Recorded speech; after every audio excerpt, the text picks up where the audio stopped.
What is going on, everybody? It is Dylan with DFS, bringing you a brand new video. Today's video going over Week 15's Saturday 3-game slate.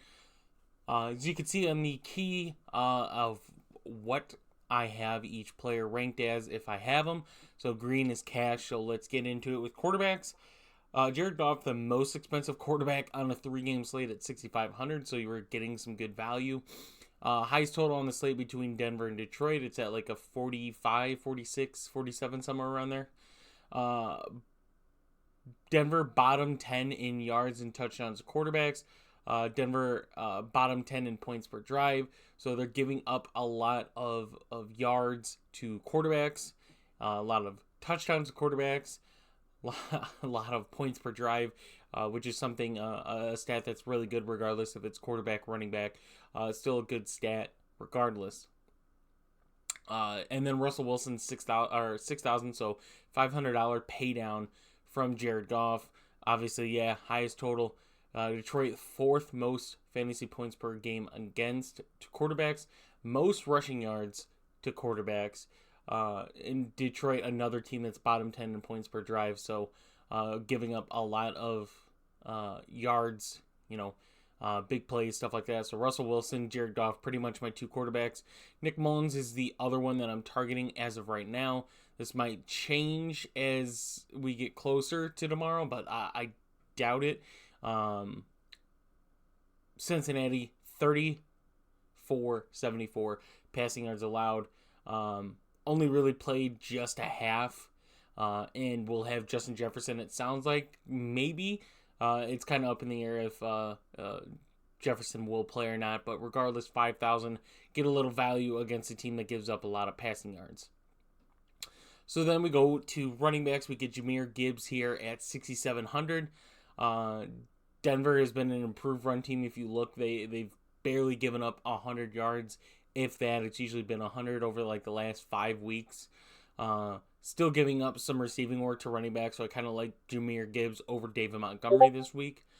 Joe Mixon, 6,600 against Minnesota. 11 targets and 95 receiving yards in the last 2 games. 3 touchdowns in the last 2 games. And 47 red zone opportunities. Minnesota not having a lot of positives against running backs. So it's not the best matchup for Joe Mixon, but for someone that sees a lot of volume, it is good. So Joe Mixon, 6,600, like that one.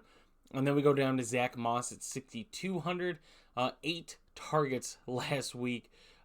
Pittsburgh giving up over 4 yards per carry. Sees 90% of the running back snaps. I think Sermon only got 3 carries. That was it. That was the only work that another Indy running back got. So Zach Moss getting the bulk of it. Ty Chandler against Cincy, just because Alexander Mattison's out.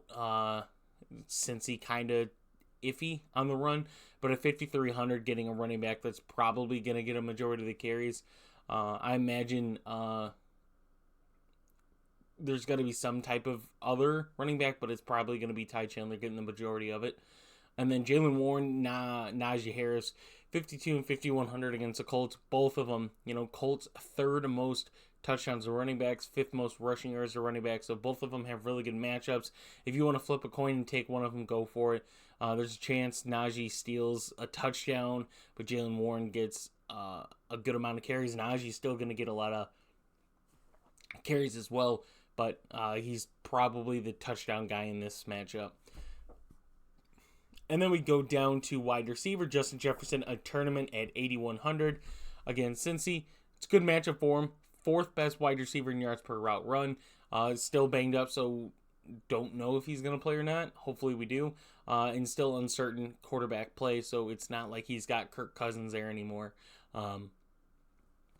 They have another quarterback change, hopefully for the better this week. But we'll see if Justin Jefferson even plays before we make that judgment. Amon-Ra is a cash play at 7,900 against Denver. 4th best wide receiver in the league versus zone. Best wide receiver matchup on Detroit. 34% of the red zone targets.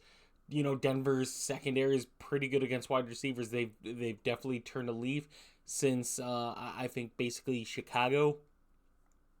They've turned a leaf, so That defense has definitely improved over the year, and that secondary is very, very good.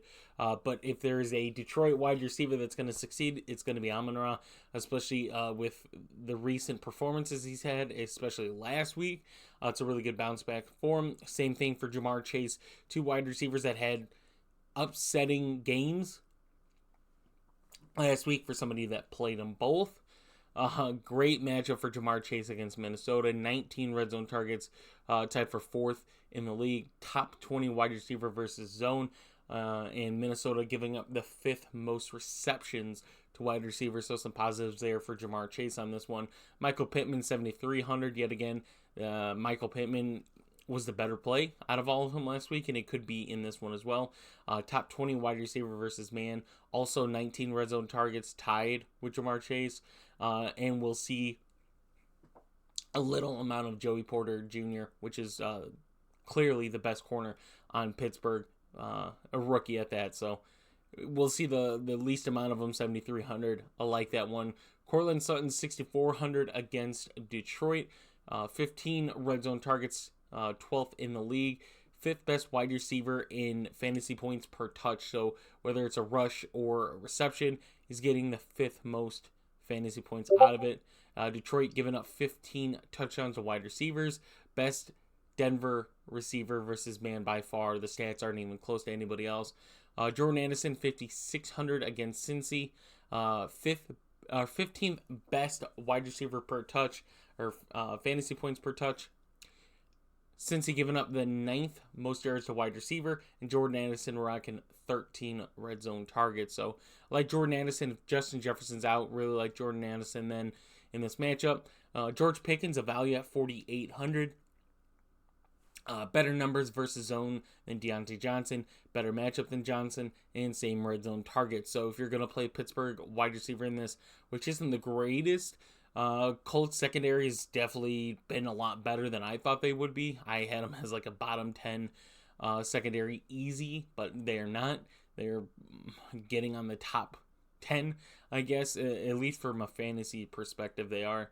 But George Pickens is my wide receiver to go to on the Pittsburgh side this week. And then last but not least, Josh Downs at 4,600 is another value. 2nd on the team in red zone targets. Good matchup for him. Okay numbers versus man. Very close to Alec Pierce.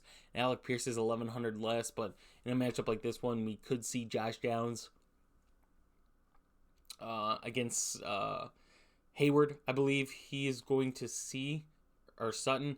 But Alec Pierce is going to see the majority of Joey Porter Jr., Josh Downs, and Michael Pittman will not. So that is it for wide receiver. And then we go to tight end, and it's pretty top heavy on this slate, honestly.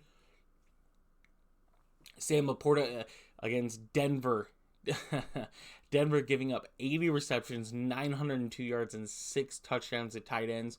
Laporta rocking a 22% red zone target share and a top 10 PFF grade. And then right below him, $200 cheaper, TJ Hockenson. This is going to be a tough decision if you're paying up at tight end this week, is playing Laporta or Hockenson.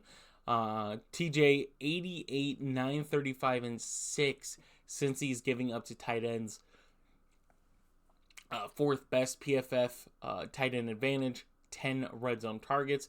And then Pat Freiermuth, the next on the list.